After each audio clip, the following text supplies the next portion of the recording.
that had descended into potato madness, I would have to take his insanity and triple it. It was at this moment I spoke words that had never been uttered in the history of Skyblock.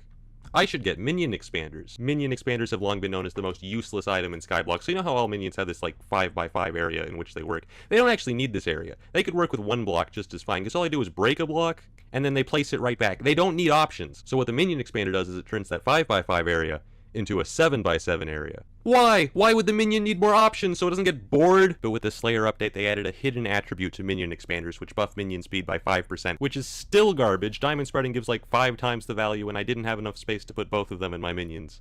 But unfortunately, diamond spreading only gives diamonds. If I wanted to become number 1, I'd have to sacrifice all that free money for 5% more potatoes. With the minion expanders taking up so much extra space, the potato pyramid was no longer enough to fit all my minions within the farming crystals radius. So I built the Potato Dome! Boasting 5 floors, the Potato Dome could fit all 22 expanded minions.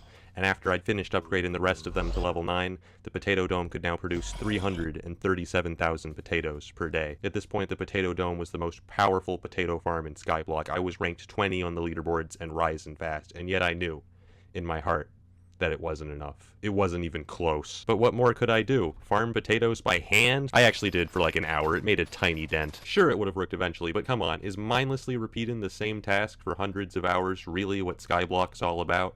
Okay, yeah, pretty much, but I wasn't about to do that, man. When I said 100 hours, I was not kidding. And yet, as time went on, it began to seem like that was truly the only way.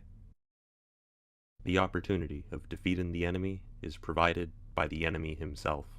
Sun Tzu. I'd done it. I discovered a critical flaw with Squid Kid's potato farm. His minions were too close together. Now, with any other kind of minion, that wouldn't have mattered at all, but potato minions are unique. When they're too close together, they'll start trying to plant in spots the other minions already planted and get stuck in an infinite loop, dragging down the overall farm's potato output by as much as 90%. The reason he hadn't noticed this and was still first place in potatoes is because this only happens when some